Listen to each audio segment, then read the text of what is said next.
नमस्कार साथियों, welcome to लर्नी जी। आज के इस वीडियो का हमारा टॉपिक है भौतिक विज्ञान के 25 अति महत्वपूर्ण प्रश्न और इस श्रृंखला का यह तीसरा पार्ट है। आज के इस वीडियो में हम 25 अति महत्वपूर्ण प्रश्नों की चर्चा करेंगे। अगर आपने पिछले वीडियोस को मिस किया है तो उनका लिंक इस वीडियो के डिस्क्रिप्शन में दिया हुआ, वहाँ से आप इन वीडियो को देख सकते हैं। तो आइए शुरू करते हैं आज का वीडियो। हमारा आज का पहला क्वेश्चन है, गिरती हुई वर्षा की बूंदों की गोलीय आकृति का कारण क्या है? किस कारण से वर्षा की जो बूंदें हैं वो गोल आकृति की होती हैं? तो इसके पीछे का जो कारण है वो है पृष्ठ तनाव। पृष्ठ तनाव क्या होता है? ये किसी भी द्रव का एक ऐसा विशेष गुण होता है जिसके कारण वह द्रव न्यूनतम पृष्ठ या फिर न्यूनतम क्षेत्रफल ग्रहण करने की प्रवृत्ति रखता है। तो द्रव के इस गुण को पृष्ठ तनाव कहा जाता है। बात करेंगे पृष्ठ तनाव का मात्रक क्या होता है। तो पृष्ठ तनाव का एसआई फॉर्मेशन में मात्रक न्यूटन प्रति मीटर होता है। ये क्वेश्चन पूछा जा सकता है। तो यहाँ से दो क्वेश्चन क्लियर हुए। एक, बूंदों की आकृति का कारण क्या है पृष्ठ तनाव, और पृष्ठ तनाव का जो मात्रक होता है वो क्या होता है, न्यूटन प्रति मीटर। अगला क्वेश्चन है, जब कोई जहाज नदी से होते हुए सागर में प्रवेश करता है तो क्या होता है? तो जब भी कोई जहाज नदी से होते हुए सागर में प्रवेश करता है तो वह कुछ ऊपर उठ जाता है। इसके पीछे का जो कारण है वो ये है कि समुद्र का जो जल है उसमें लवण की उपस्थिति के कारण वो खारा होता है और इसका जो घनत्व होता है वो नदी के जल के घनत्व से अधिक होता है। इसके कारण जब ये समुद्र में प्रवेश करता है तो वहाँ पर कुछ अधिक उत्प्लावन बल का अनुभव होता है। अगला क्वेश्चन है, पानी के गिलास में बर्फ़ का टुकड़ा तैर रहा है। जब बर्फ़ पिघलती है तो पानी के स्तर पर क्या प्रभाव पड़ेगा? यहाँ पर जो प्रभाव है वो कुछ नहीं पड़ेगा, जितना वहाँ पर लेवल था वाटर का वो उतना ही रहेगा, उस पर कोई भी फर्क नहीं पड़ेगा। अगला क्वेश्चन है, पानी का अपेक्षित घनत्व किस ताप पर सर्वाधिक होता है? पानी का अपेक्षित घनत्व 4 डिग्री सेंटीग्रेड पर सबसे अधिक होता है। अगला क्वेश्चन है, बादलों के वायुमंडल में तैरने का कारण है, उसमें क्या चीज़ कम होती है जिसके कारण जो बादल हैं वो वायुमंडल में तैरते रहते हैं? तो इसमें जो घनत्व है वो मुख्य भूमिका निभाता है। जो बादलों का घनत्व है वो हवा के घनत्व से कम होता है, जिसके कारण जो बादल हैं वो वायुमंडल में तैरते रहते हैं। अगला क्वेश्चन है, शुद्ध जल में डिटर्जेंट डाला जाता है तो पृष्ठ तनाव पर क्या फ़र्क पड़ता है? डिटर्जेंट डालने से जो फ़र्क पड़ता है वो ये होता है कि जब हम डिटर्जेंट डालते हैं तो वहाँ पर उससे जो पृष्ठ तनाव है वो कैसा होता है, घट जाता है। जिससे क्या होता है, जो गंदगी में जा कर के इट मीन्स जो डिटर्जेंट वाला पानी है वो जब गंदगी में अंदर तक जाता है तो कपड़ों को वो जल्दी और अच्छे तरीके से साफ़ करने में मदद करता है। अगला क्वेश्चन है, पानी की बूंदों का तैलीय पृष्ठ पर ना चिपकने का कारण।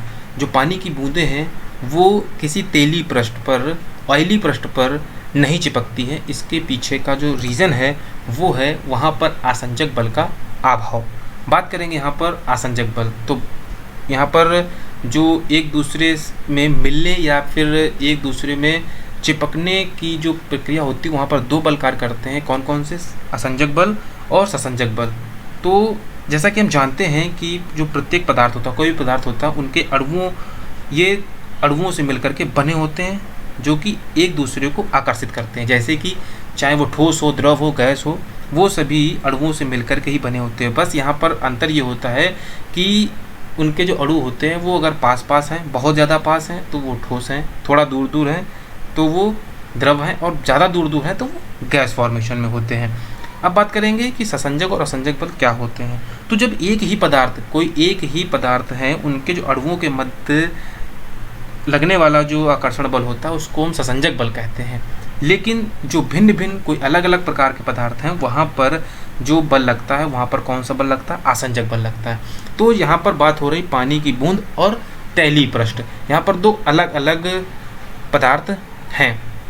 अब यहाँ पर जो आसंजक बल है वो यहाँ पर कम है और ससंजक बल जो है वो अधिक है। तो ससंजक बल की अधिकता और आसंजक बल के अभाव के कारण जो पानी की बूंदें हैं वो तैलीय पृष्ठ पर नहीं चिपकती हैं। इसका जो डिटेल्ड वीडियो है वो एक्सप्लेन किया जा चुका है, जिसका लिंक हम वीडियो के डिस्क्रिप्शन में डाल देंगे, वहाँ से आप इसको पूर्ण रूप से देख सकते हैं। अगला क्वेश्चन है, हाइड्रोजन से भरा जो रबड़ का गुब्बारा है वो वायु में ऊपर जा कर के फट जाता है। इसके पीछे का जो रीज़न है वो क्या है?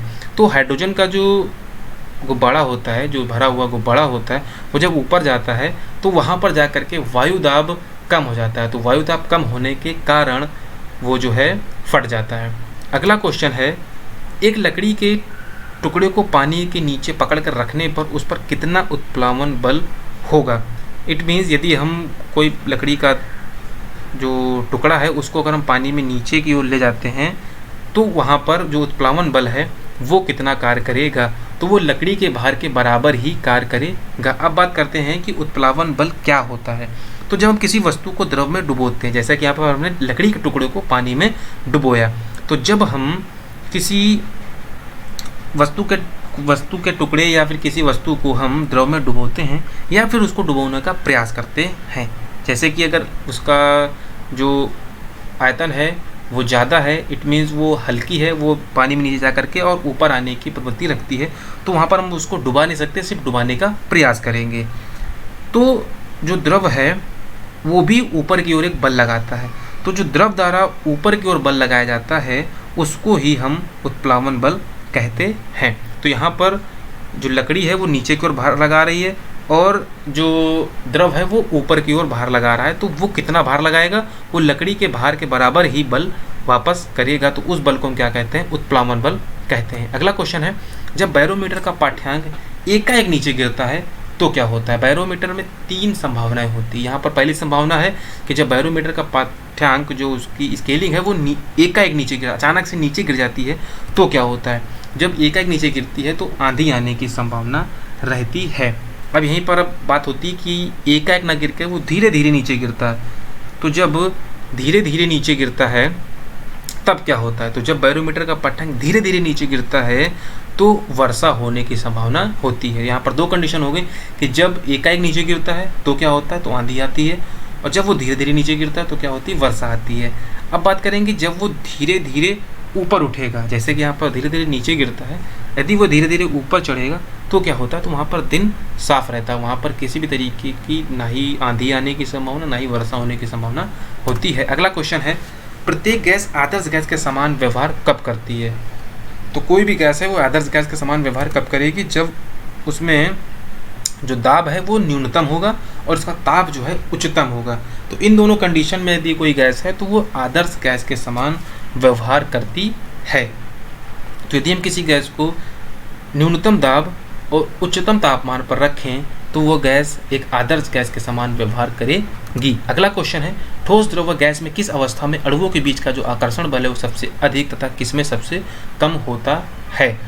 तो जो अगर हम बात करें ठोस द्रव और गैस में से, तो ठोस में सर्वाधिक और गैस में आकर्षण बल सबसे कम होता है। जैसा कि अभी हमने जब ससंजक और असंजक बल पढ़ाया था तो बताया था कि जहाँ पर अणुओं का जो मध्य जो आकर्षण बल है वो अधिक होता है, वो पास पास होते हैं, वहाँ पर क्या होता है, वो ठोस कहलाता है, और जहाँ पर वो दूर दूर होते हैं वहाँ पर क्या होता है, वो गैस होता है। तो वही यहाँ पर आकर्षण बल ही हमसे पूछा गया है। तो ठोस में आकर्षण बल सबसे अधिक होता है और गैसों में सबसे कम होता है, तभी वो उनके अणु जो है वो दूर दूर होते हैं, और ठोसों में क्या होता है, सबसे पास पास होते हैं। अगला क्वेश्चन है, अणुओं की गतिज ऊर्जा सर्वाधिक किस अवस्था में होती है। तो जो अणु हैं, इसी कंडीशन में जो अणु होंगे उनकी जो गतिज ऊर्जा होगी वो किस अवस्था में और कब सबसे कम होती है। तो अणुओं की जो गतिज ऊर्जा है वो गैसीय अवस्था में सर्वाधिक होगी, क्योंकि वहाँ पर जो आकर्षण बल है वो कम है, तो इस वजह से उनमें जो गतिज ऊर्जा है वो सबसे अधिक होती है। यही बात करें ठोसों में, तो ठोसों में जो गतिज ऊर्जा है वहाँ पर वो कैसी होती है, सबसे कम होती है। अगला क्वेश्चन है, परम शून्य ताप पर गैस के अणु की गतिज ऊर्जा का मान क्या होगा। तो जो परम शून्य ताप होता है वो क्या होता है, तो परम शून्य ताप यह न्यूनतम संभव मान, जितना भी नीचे जा सकते हैं सबसे न्यूनतम तापमान पे, उस तापमान को हम परम शून्य ताप ही कहते हैं, क्योंकि यह न्यूनतम संभव ताप है जो अभी तक संभव हो पाया है, वो सबसे न्यूनतम ताप कौन सा है, परम शून्य ताप है। इस ताप पर पदार्थ के अणुओं की जो गति होती है वो कैसे हो जाती है, शून्य हो जाती है। तो यहाँ पर यही बात बताई गई कि यहाँ पर जो गतिज ऊर्जा का मान होगा वो कैसा हो जाएगा, शून्य हो जाता है। और अगर इसके वैल्यू की बात करें तो ये -273 डिग्री सेंटीग्रेड होता है। इस ताप को परम शून्य ताप कहा जाता है। अगला क्वेश्चन है, दो वस्तुओं के बीच ऊष्मा के प्रवाह को निर्धारित करने वाली भौतिक राशि क्या कहलाती है? तो दो वस्तुओं के बीच ऊष्मा के प्रवाह को निर्धारित करने वाली जो राशि है वो ताप कहलाती है। और इसकी परिभाषा से भी होता है कि जो ताप होती है वह भौतिक राशि है जिसमें किसी पदार्थ के गर्म या ठंडी होने की माप की जाती है कि वो गर्म है या ठंडी है। या अगर संक्षेप में बात करें तो किसी वस्तु की ऊष्मीय अवस्था को ये बताता है कि वो गर्म है, ठंडा है, कैसा है। तो ये किसके द्वारा होता है? ताप के द्वारा होता है। अगला क्वेश्चन है, ताप का एसआई मात्रक क्या होता है? यहाँ पे भी ताप का मात्रक ही पूछ दिया गया है, तो ये होता है केल्विन। अगला क्वेश्चन है, किस तापमान पर सेल्सियस और फ़ारेनहाइट तापमापियों पर पाठ्यांक एक जैसी होती है?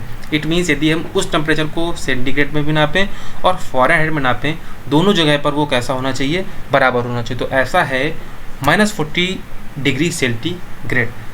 अगर हम -40 सेंटीग्रेड बोलें या इसको -40 डिग्री फ़ारेनहाइट बोलें, दोनों ही कंडीशन में ये कैसे हैं? बराबर हैं।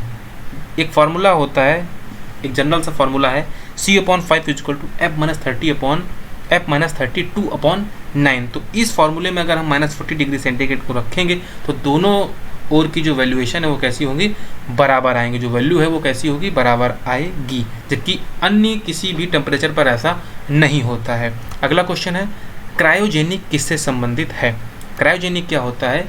ये निम्न तापमान से संबंधित होता है और ये भौतिक विज्ञान की एक शाखा है जिसमें हम सबसे निम्नतम ताप, अत्यधिक निम्नतम ताप उत्पन्न करने और उनके अनुप्रयोगों का अध्ययन किया जाता है। उसमें कौन कौन से प्रयोग किए जा सकते हैं, इन सभी का अध्ययन जो है हम लोग क्रायोजेनिक के अंतर्गत करते हैं। अगला क्वेश्चन है, किसी नक्षत्र या तारे का रंग किस बात पर निर्भर करता है? तो कोई भी जो नक्षत्र या तारा है उसका जो रंग है उसके पृष्ठीय ताप पर निर्भर करता है, उसका जो पृष्ठ का जो तापमान है उस पर निर्भर करता है। अगला क्वेश्चन है, तापमान को कितना कम कर देने पर सभी गैसें शून्य आयतन घेरेंगी? तो अगर हम तापमान को -273 डिग्री सेंटीग्रेड पे कर दें तो वो शून्य आयतन घेरेंगी। इट मीन्स अगर हम उसको परम शून्य ताप पर ले जाएं तो वो कैसा हो जाएगा?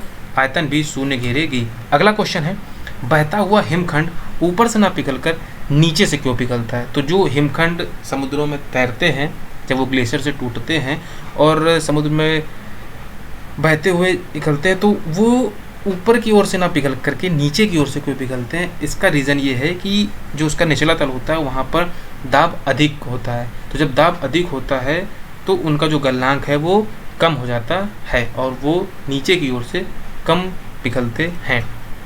तो आज के वीडियो में सिर्फ इतना ही। अगर आपको वीडियो पसंद आए तो वीडियो को लाइक और शेयर जरूर कीजिए और चैनल को सब्सक्राइब करना मत भूलिए, जिससे नेक्स्ट वीडियो की अपडेट आपको इजीली अवेलेबल हो सके। वीडियो को लास्ट तक देखने के लिए आपका बहुत बहुत धन्यवाद।